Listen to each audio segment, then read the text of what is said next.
Assalamualaikum warahmatullahi wabarakatuh. Hai kakak-kakak, adik-adik dan sahabat semua. Apa kabarnya hari ini? Semoga kita semua dalam keadaan sehat walafiat dan selalu dalam lindungan Allah Subhanahu wa taala. Amin amin ya robbal alamin. Baiklah, kami dari mahasiswi pendidikan Islam anak usia dini semester 6 kelas C. Kami dari Fakultas Tarbiyah dan Keguruan Universitas Islam Negeri Sultan Taha Saifuddin Jambi. Di sini kami akan menceritakan sebuah cerita tentang Bujang Jambi. Sebelum bercerita, izinkan kami memperkenalkan nama kami. Dan saya Suci Melisa. Di sini saya berperan sebagai ahli nujum dan juga sebagai narator. Saya Vivi Noviani. Di sini saya berperan sebagai Raja Siam dan Tantulanai. Assalamualaikum warahmatullahi wabarakatuh. Baiklah, saya Siti Amanatus Soleha. Di sini saya berperan sebagai anak Raja Siam.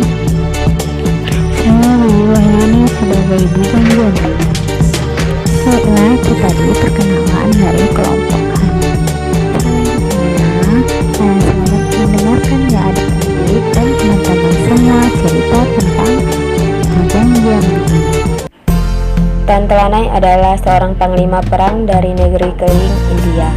Kedatangannya ke kerajaan Melayu Jambi yang waktu itu beribu kota di Muara Jambi. Semula hanya berkunjung. Lama-kelamaan Tantulanai tidak mau lagi pulang ke negeri asalnya. Setelah gagal memperistri ratu kerajaan Melayu Jambi yang bernama Putri Selara Minang Masa, hatinya kecewa beberapa lamanya. Kemudian dia memutuskan untuk kawin dengan perempuan lain di negeri Melayu Jambi. Ketika istrinya itu mulai hamil, seperti lazimnya kebiasaan masyarakat, Tantulanai memanggil ahli nujum terkenal di negeri Melayu Jambi untuk meramal atau melihat bagaimana anak yang dalam kandungan istrinya itu di kemudian hari. Ampun Tuan, menurut ilmu nujum yang saya miliki, anak Tuan ini adalah laki-laki. Dia akan lahir dengan selamat setelah 9 bulan 10 hari dalam kandungan. Mendengar penjelasan ahli nujum itu, Tantulanai tersenyum dan rasa bangga terlukis di wajahnya yang sudah tua dan kurang tampan itu. Namun, senyum itu segera bertukar dengan wajahnya yang berkerut dan matanya yang agak terbelalak setelah Tantulanai mendengar cerita ahli nujum lebih lanjut. Ampun Tuan, janganlah Tuan kecewa karena semuanya sudah kehendak yang maha kuasa. Anak Tuan itu setelah besar nanti akan menjadi musuh Tuan. Dialah yang akan membunuh Tuan Fubula. Tantulanai berhari-hari, berbulan-bulan selalu murung dan kecewa. Akan tetapi bila ingat nasihat ahli nujum bahwa semua itu sudah takdir, hilanglah kekecewaan Tantulanai. Ketika bayi laki-laki itu sudah lahir dan dalam keadaan sehat, Tantulanai menyuruh seorang tukang kayu membuat sebuah peti kayu yang bagus yang bisa mengapung di air dan tidak mudah tenggelam walau diseret arus atau dipermainkan gelombang lautan. Pada bagian luar peti itu diukir pula nama anaknya itu, yaitu Bujang Jambi. Setelah bayi itu dimasukkan ke dalam peti, dihanyutkanlah peti itu ke sungai Batanghari. Berbulan lamanya, kemudian peti itu terdampar di pantai negeri Siam, yaitu Muntahai, dan ditemukan oleh anak Raja Siam yang sedang memancing bersama pengawalnya. Peti berisi bayi itu dibawanya pulang, lalu diberitahukannya kepada ayahandanya, yaitu Raja Negeri Siam. Hamba menemukan peti berisi anak ini di pantai, Ayah. Demikian anak raja itu berkata pada ayahandanya. Raja Siam segera melihat bayi itu. Sebagai seorang raja yang arif dan bijaksana, tahulah dia bahwa bayi itu bukan sembarang bayi, apalagi melihat petinya yang bagus dengan ukiran nama yang bagus pula. Itu pasti bukan anak orang sembarangan. Bayi ini sepertinya bukan bayi sembarangan. Boleh jadi ia adalah anak raja atau anak seorang jagoan. Tulisan ini hanya menandakan untuk orang yang berasal dari sebuah negeri besar atau negeri yang terkenal. Bujang Jambi, seru anak Raja Siam itu setelah membaca tulisan di peti itu. Ya, ayahanda ingat sekarang. Jambi adalah nama sebuah kerajaan terkenal, yaitu Kerajaan Melayu Jambi, yang ratunya bernama Putri Selara Minangmasa. Namun, anakku dan kamu semua para menteri dan siapa saja yang hadir sekarang harus merahasiakan soal ini. Jangan sampai ada orang lain mengetahui, dan jangan sampai anak ini besar nanti mengetahui siapa dirinya. Semua yang hadir berjanji untuk memegang teguh perintah Raja Siam itu. Bertahun-tahun lamanya, Bujang Jambi dididik, dipelihara secara baik, sebagaimana layaknya memelihara anak raja. Akan tetapi, rahasia bocor juga. Setiap kali Bujang bermain, teman-temannya memanggil dengan sebutan anak dapat hanyut. Bujang Jambi tidak peduli karena dia tidak tahu maksud ejekan itu. Namun, ketika gurunya meminta Bujang Jambi menceritakan tentang dirinya, mengapa sering diejek temannya itu, Bujang Jambi merasa heran. Bukankah dia anak Raja Siam?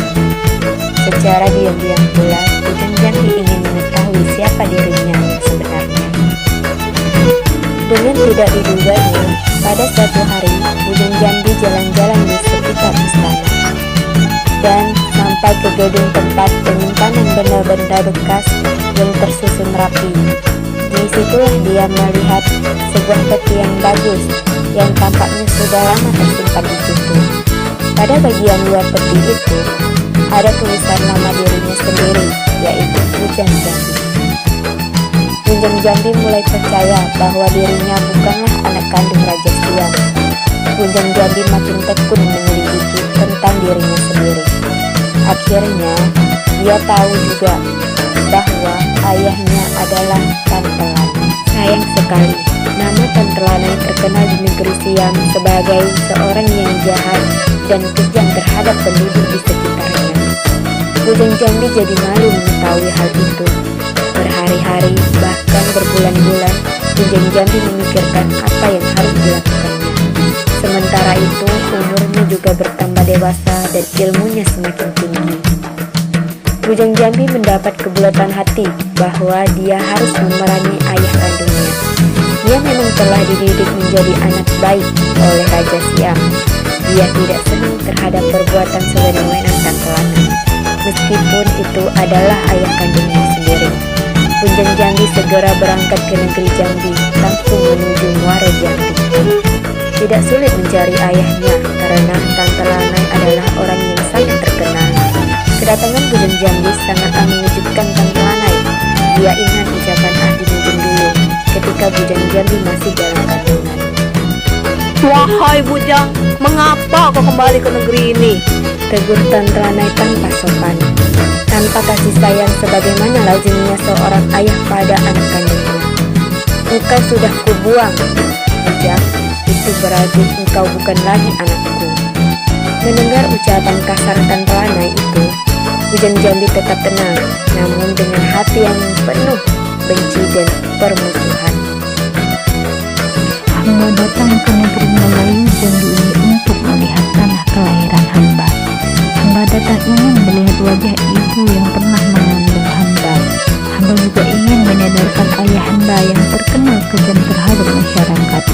Hamba malu mendengar nama Tantelanai disebut-sebut orang di negeri Siam sebagai nama yang jahat, kata Bujang Jambi. Diam engkau Bujang. Engkau tidak berhak mencampurin urusanku di negeri ini. Aku berbuat di negeriku, tidak mengganggu negeri lain.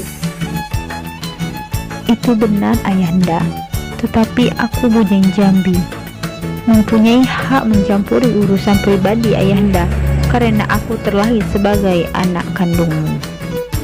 Perang mulut pun berlangsung lama.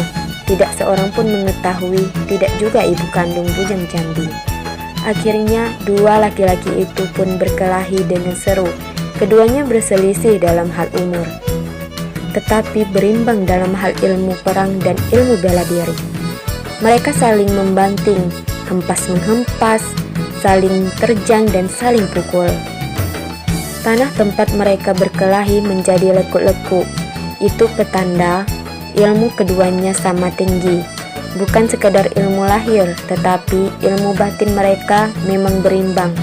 Meskipun perkelahian sudah hampir sehari, belum terlihat tanda-tanda siapa yang akan kalah. Entah mengapa tiba-tiba terpikir oleh Tante Lanai untuk mengalah.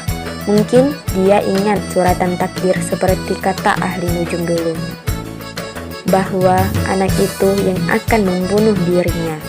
Tante Lanai melompat mundur beberapa lompatan.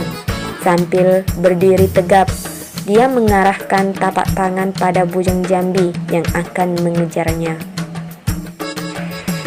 Tunggu Bujang, kalau kau benar-benar bermaksud membunuhku, ambillah batang beban batu yang banyak tumbuh dekat telaga itu.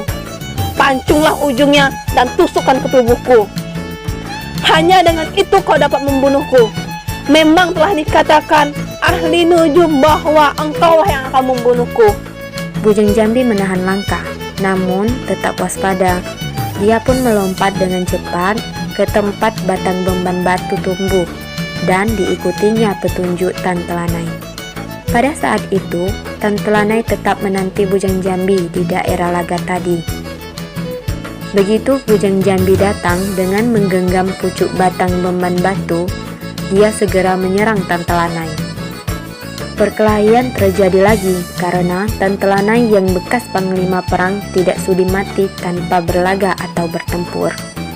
Perkelahian itu memang hanya berlangsung sebentar. Tante Lanai tewas kena tusuk batang beban batu di tangan anak kandungnya sendiri, yaitu Bujang Jambi. Demikian cerita Bujang Jambi dari daerah Jambi. Pesan moral yang dapat dipetik dari cerita ini adalah legenda ini memberikan pelajaran kepada kita bahwa kebatilan dan ketidakjujuran lambat laun pasti ketahuan juga. Ketidakbenaran pasti kalah melawan kebenaran. Ilmu yang kita miliki janganlah digunakan untuk berbuat jahat, seperti pepatah senjata makan tuan. Siapa yang pernah melakukan kejahatan akan menerima balasan dari perbuatan itu berupa penderitaan dan malapetaka. Terima kasih kepada adik-adik dan teman-teman semua karena sudah mendengarkan cerita ini sampai akhir. Dan terima kasih kepada Allah Subhanahu wa Ta'ala yang telah memberi rahmat dan karunia-Nya lah kepada kita sehingga kita bisa sehat sampai sekarang. Dan terima kasih, dan jangan lupa salawat dan salam kepada Nabi Muhammad SAW dan kepada kedua orang tua kita. Dan terima kasih kepada kedua jurusan Bapak Ridwan MPSI Psikolog dan dosen pembimbing Ibu Vicky Nurmandasari MPD yang telah membimbing kami selama pembelajaran ini. Dan kami akhiri, wassalamualaikum warahmatullahi wabarakatuh. Adapun moto pendidikan Islam Malaysia di UIN Negeri Sultan Taha Saifuddin Jambi yaitu sehat, cerdas, dan ceria.